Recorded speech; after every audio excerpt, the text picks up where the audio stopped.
My name is Patricia Stevens.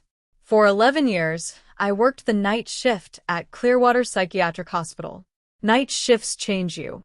You learn to tell the difference between a real emergency and the sounds a building makes when the dark plays tricks on frightened minds.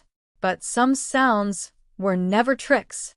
Ward A held our most difficult patients. 32 rooms. One long corridor. Constant watch. On my first day in 2003, the charge nurse, Martinez, walked me through every protocol. Medications. Emergencies. Documentation. Then we reached the end of the hall. And she stopped. Room 33 is not part of your duties, she said. The door stays locked. If anyone asks about it, you send them to administration. It looked like any other door. Same hardware. Same safety glass. Except the window was covered. From the inside, blocking out anything that might be seen. There was a key for it, sitting right there on the ring, between room 32 and room 34. It's always been there, the day nurse told me. Never needed. For 6 months, I believed her. Then I started noticing things. Fresh paint. New hardware. A lock that worked too well for a room that supposedly hadn't been opened in years. And at night, when the ward went quiet, I began to hear it. Not the hum of machines. Not pipes. Not wind. Movement. Shifting. A soft, deliberate thump, like something pacing. Do you ever hear anything from room 33? I asked the day nurse. She didn't even look up. Asterisk, it's storage, Patricia. Old buildings make noise. Asterisk. But the sounds weren't random. They started and stopped exactly when I walked past. As if whoever, whatever was inside, was listening for my footsteps. The patients avoided that end of the hallway completely. The ones who did approach would stop, stand frozen, then walk away, shaken. I asked one of them, Morrison, what he saw when he looked at room 33. He turned, looked straight at the door, and said, Asterisk, what room? Asterisk. The hallway, according to him, ended at room 32. He was staring directly at a door he swore did not exist. In November, I decided to see for myself. 3 a.m. silence. The sounds behind that door were louder than ever. Movement. Impacts. Something trying to get out. I took the key. I put it in the lock. It turned. Smooth. Perfect. But the handle would not move. Not locked. Just frozen. As if it had been welded shut from the other side. That's when I heard it. Not the ward alarm. Something else. High-pitched. Continuous. Coming from inside the room. The covered window began to glow, a dull, pulsing red, in rhythm with the sound. I ran to check the alarm panel. Nothing. No alerts. Every system normal. I reported it the next morning. What alarm? Martinez asked. Nothing was logged. We went back together. She tried the key herself. The lock turned fine. The handle did not move. Not for her either. A maintenance request was filed. 3 weeks passed. No one ever came. By December, the sounds had a rhythm, pacing, striking the door from the inside. And voices. Too muffled to understand, but unmistakably a conversation. Then one night, I found a patient, Davis, standing motionless at the door. She's asking for help, he whispered. Every night, she asks for help.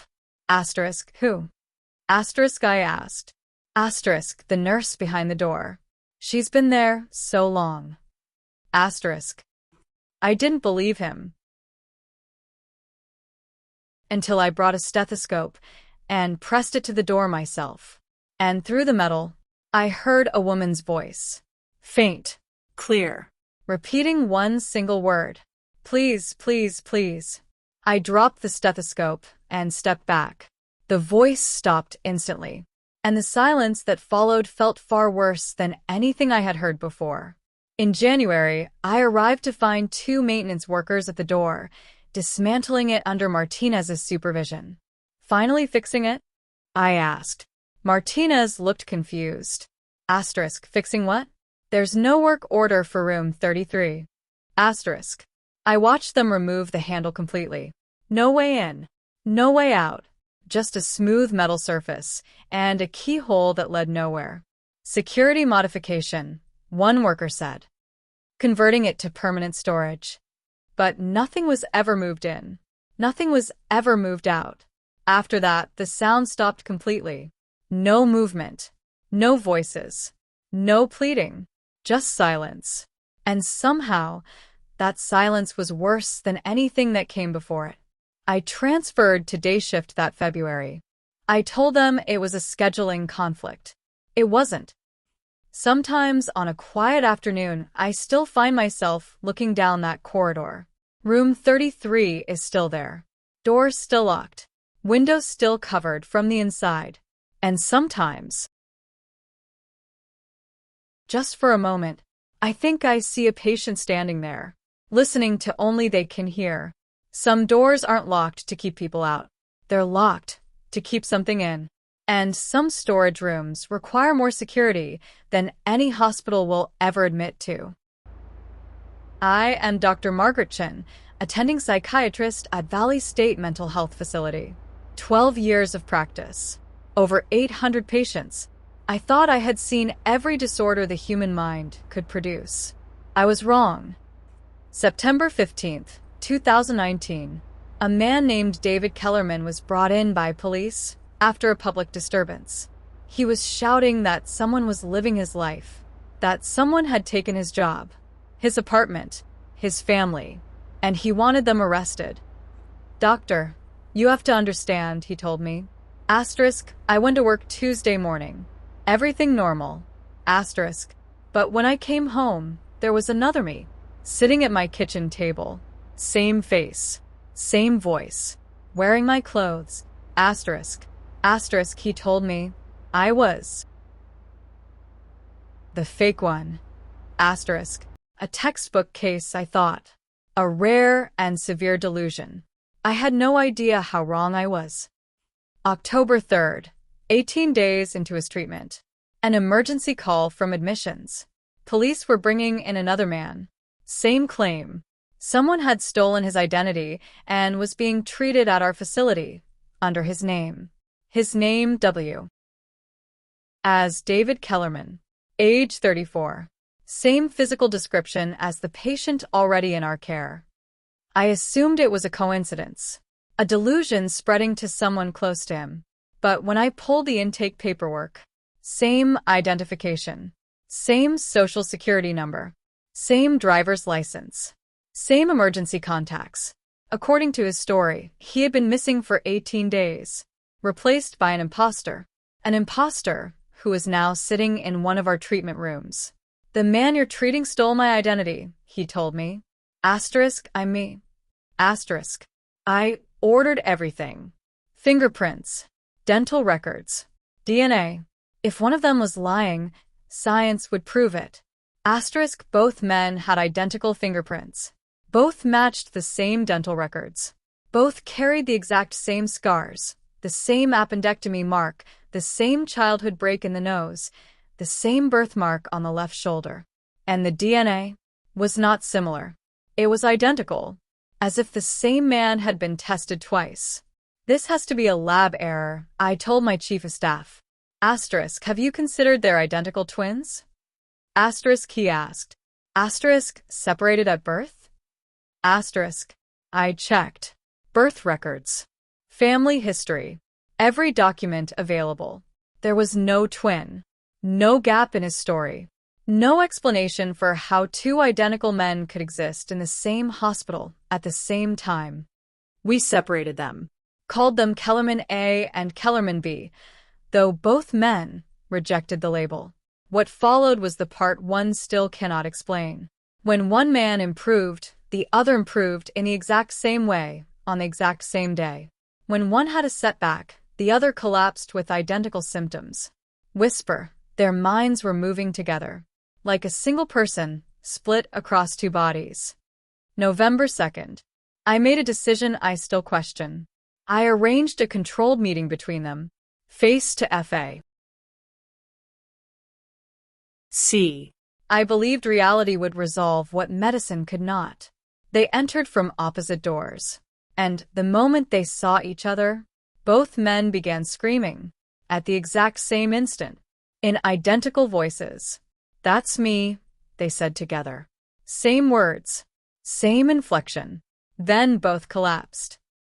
They recovered physically within hours, but something in them had changed. "What if we're both real?" one of them whispered to me during our next session. Asterisk, what if there are two of me, and neither of us is fake? Asterisk. I didn't have an answer. The truth is, the same thought had already occurred to me. Then, on November 8th, I arrived at the hospital, and there was only one David Kellerman. Not discharged, not transferred, just one patient where there had been two the day before. Room 247, the room that had housed the second man, was empty. No record of it ever being occupied. The hospital files showed only one admission, September 15th. The remaining patient had no memory of ever claiming to be replaced. "Doctor, I think my medication is working. I don't remember being worried about identity theft. Was I having delusions about that?" I checked security footage from every day both men had been here. Cold, only one David Kellerman ever appeared on camera.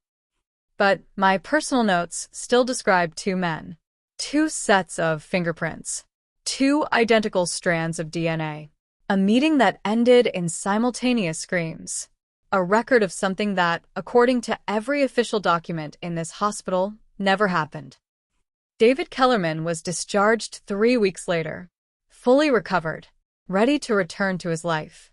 But sometimes, during follow-up visits, I notice him glancing around the waiting room, as if searching for someone who should be there, and isn't.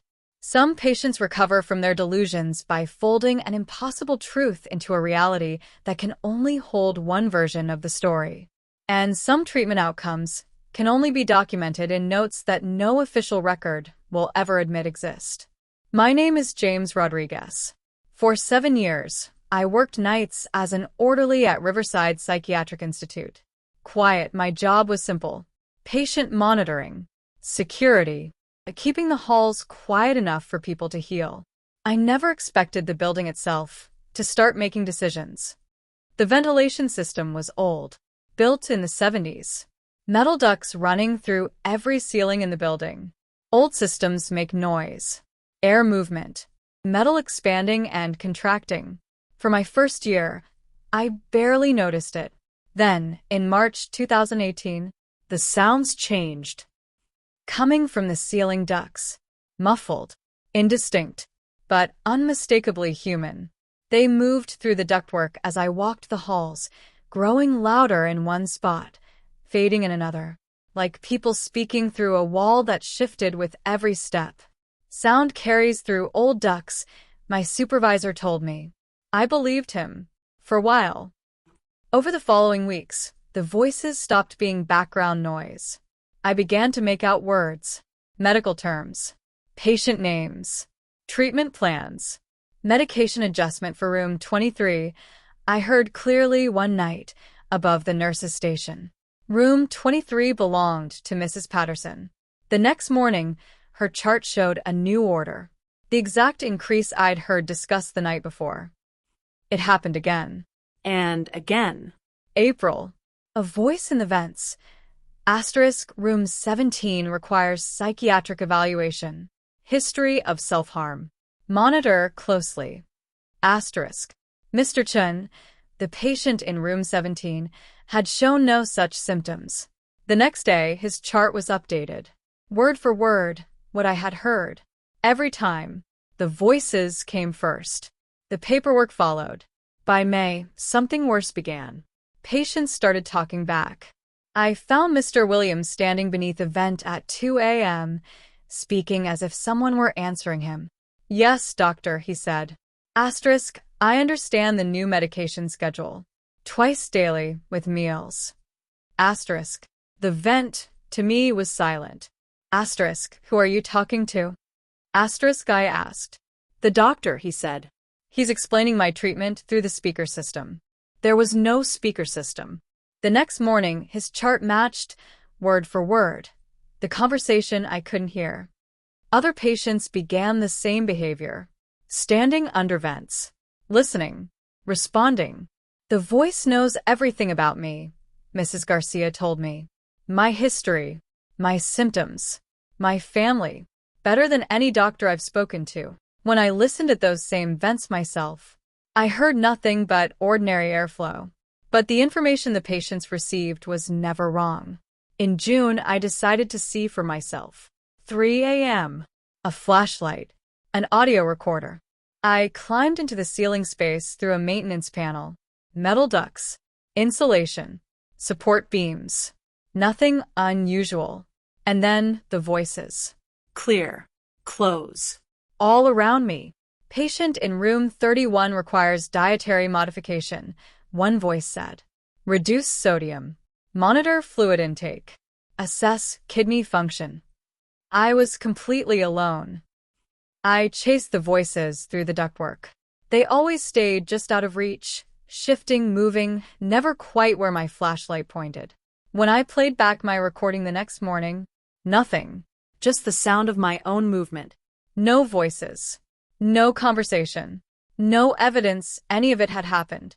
But the recommendations I'd heard were carried out exactly as described.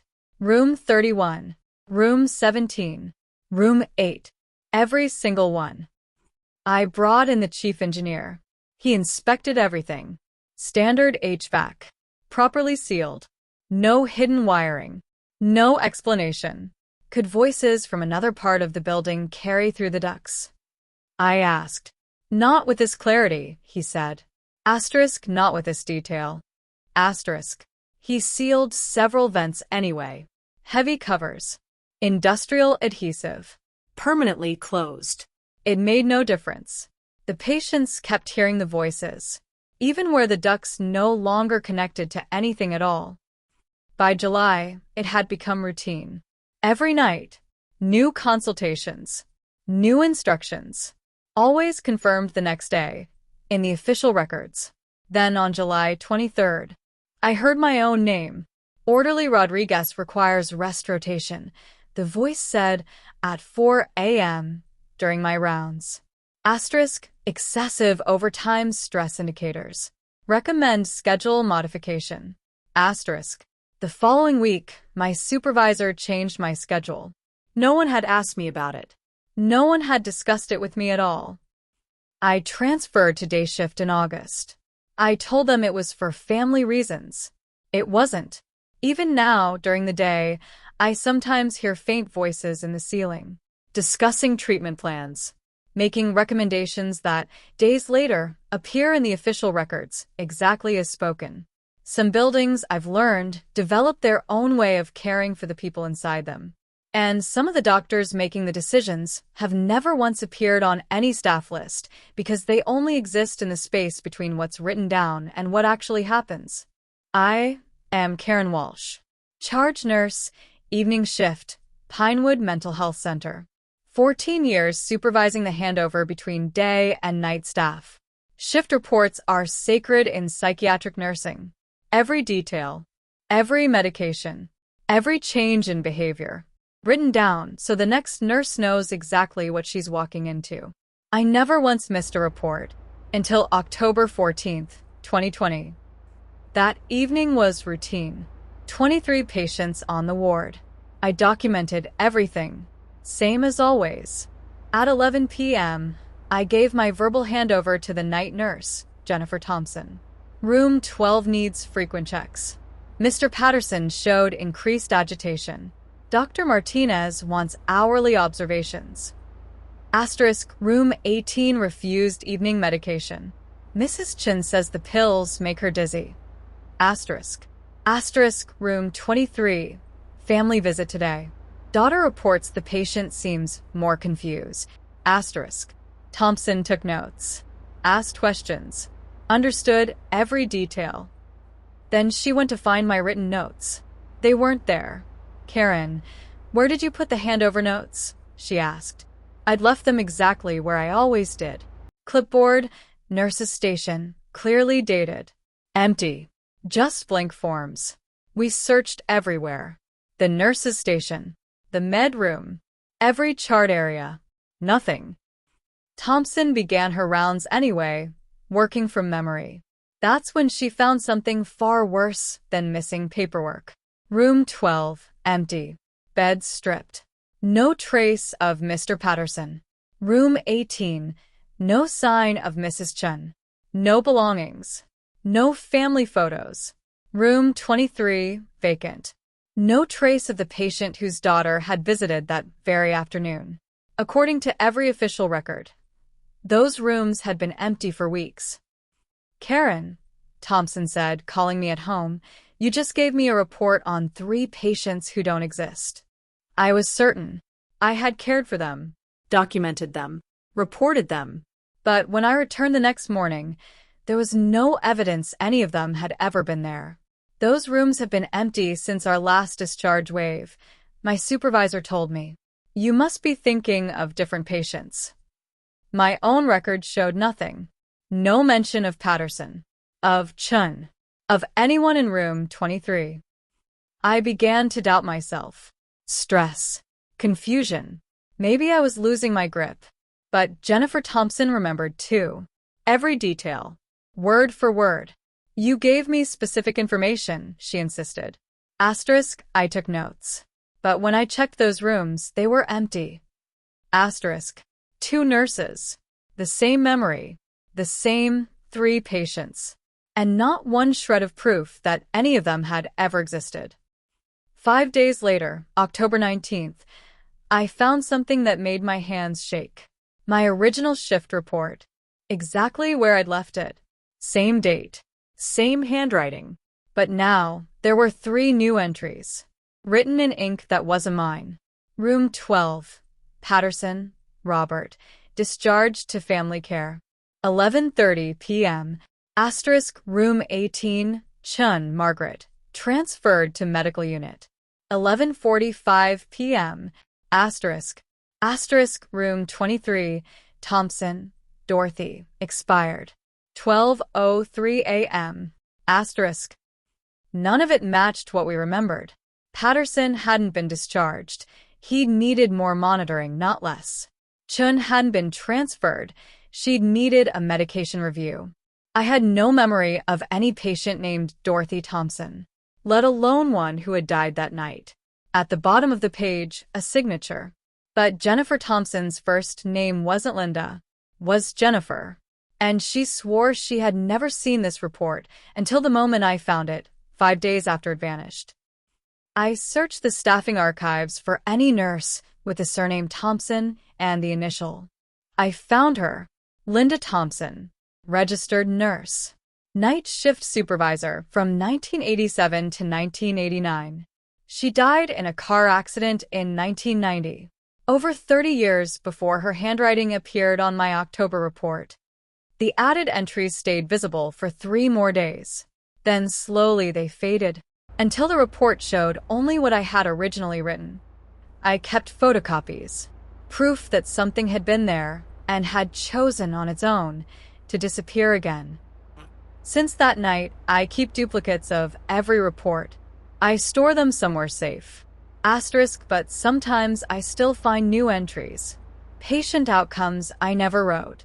Signed by staff members who died decades before the shift I'm reporting on. Some shift reports, I've learned, are still being updated by nurses who never stopped believing their duty had ended. And some handover notes come from supervisors who are still on shift long after anyone remembers assigning them one.